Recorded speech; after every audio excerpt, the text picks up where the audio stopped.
અમેરિકાના કોઈ પણ ભાગમાં તમે હરોફરો, રસ્તા વચ્ચે કે તેની આજુબાજુમાં પથરાયેલી હરિયાળી વચ્ચે હરણો એટલે કે વ્હાઇટ ટીલ ડિયર અવશ્ય જોવા મળે. તેમની ઇન્દ્રિયો એટલે કે સૂંઘવાની શક્તિ અને દ્રષ્ટિ અસાધારણ હોય છે. તેઓ 300 મીટર દૂરથી પણ ગંધ શોધી લે છે. તેમની દ્રષ્ટિ ખાસ કરીને ગતિ શોધવામાં સક્ષમ હોય છે.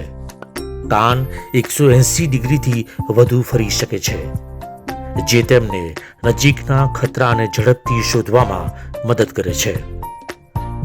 સફેદ પૂંછડીવાળા હિરણો ખૂબ જ ઝડપી હોય છે. કલાક દીઠ 40થી 50 કિલોમીટરની ઝડપે તેઓ દોડી શકે છે. 3 મીટર ઊંચા કૂદકા મારી શકે છે અને 30 ફૂટ એટલે કે 9 મીટર લાંબી છલાંગ પણ લગાવી શકે છે. ન્યૂજર્સીમાં હિરણોની સંખ્યા આ રીતે ખૂબ જ ઝડપથી વધી રહી છે.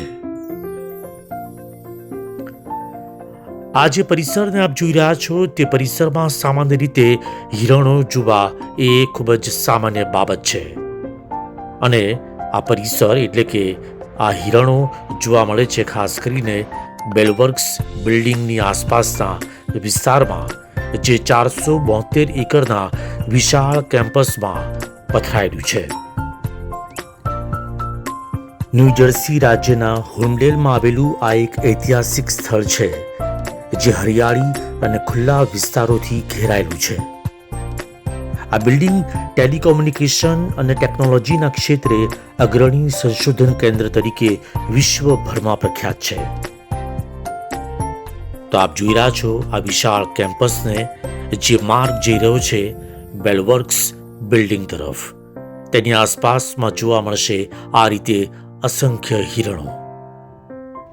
તો આપણે આવી પહોંચ્યા છે એ બેલવર્ક્સ બિલ્ડિંગમાં, જે ટેલિકોમ્યુનિકેશન અને ટેકનોલોજીના ક્ષેત્રે અગ્રણી સંશોધન કેન્દ્ર તરીકે વિશ્વભરમાં પ્રખ્યાત છે. જગવિખ્યાત આર્કિટેક્ટ ઇયરો સારિનને બેલવર્ક્સ બિલ્ડિંગની ડિઝાઇન 1962માં તૈયાર કરી અને બિલ્ડિંગ તૈયાર થયું 1980માં, જે આધુનિક આર્કિટેક્ચરનું ઉત્કૃષ્ટ ઉદાહરણ છે. બિલ્ડિંગની બહારની દિવાલો મિરર ગ્લાસથી બનેલી છે, જે તેને અનોખો અને ભવ્ય દેખાવ આપે છે. બિલ્ડિંગનો આંતરિક ભાગ એક વિશાળ એટ્રિયમથી શણગારેલો છે, જે કુદરતી પ્રકાશ આપે છે અને વિશાળતાનો અહેસાસ કરાવે છે. હોલ્મડેલનું આ બિલ્ડિંગ હજુ પણ સંશોધન અને નવીનતા માટે વપરાય છે. આ એક લાર્જ સ્કેલ પર બનેલું મિક્સ્ડ યુઝ બિલ્ડિંગ છે, જ્યાં આવેલી છે અનેક સેક્ટર્સ અને ક્લસ્ટર્સની offices, retail, entertainment, hospitality, residential, health, wellness અને ફિટનેસ. નીચે પબ્લિક એક્સેસ માટે લોબી છે અને ઉપર બધા જુદી જુદી કંપનીએ ઓફિસ સ્પેસ લીઝ કરી છે. એટલે નીચે પબ્લિક માટે, ઉપર ઓફિસ માટે. આ બિલ્ડિંગનો કોન્સેપ્ટ એ લોકો એવો રાખ્યો છે કે વર્કિંગ અવર્સમાં before you start your work, during the lunch time you can do your shopping, you can do your doctor visit, you can play, relax. All the facilities are downstairs and upstairs is all the offices. ખાસ કરીને 5G technology, artificial intelligence અને નેટવર્કિંગના ક્ષેત્રે આ બિલ્ડિંગનો બખૂબી ઉપયોગ થાય છે.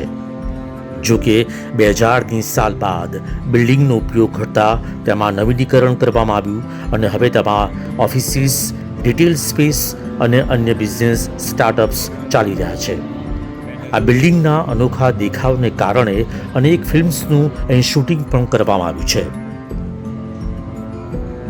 New Jersey રાજ્યમાં આવેલી ઐતિહાસિક ઇમારત, જે વ્યાપાર સંસ્કૃતિ માટે અકલ્પનીય આધુનિક ઇમારત બની ચૂકી છે.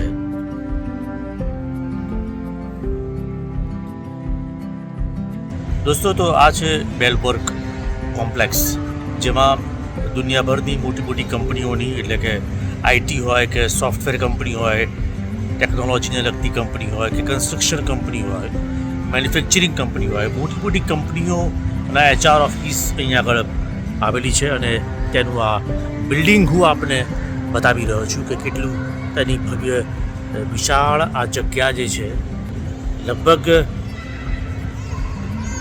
1 કિલોમીટરના વિસ્તારમાં પથરાયેલું છે આ બિલ્ડિંગ, જેનાથી અંદાજ આવી શકે કે તે કેટલું વિશાળ છે. જ્યાં જુઓ ત્યાં એ વર્ક સ્ટેશન છે, વર્કિંગ પ્લેસ છે. જો તમે અમેરિકા રહેતા હોવ કે પછી અમેરિકા આવવાનો પ્લાન હોય તો તમે ક્રોફોર્ડ્સ કોર્નર રોડ પર હોલ્મડેલ, ન્યૂ જર્સીમાં આ બેલવર્ક્સ બિલ્ડિંગની મુલાકાત અવશ્ય કરજો.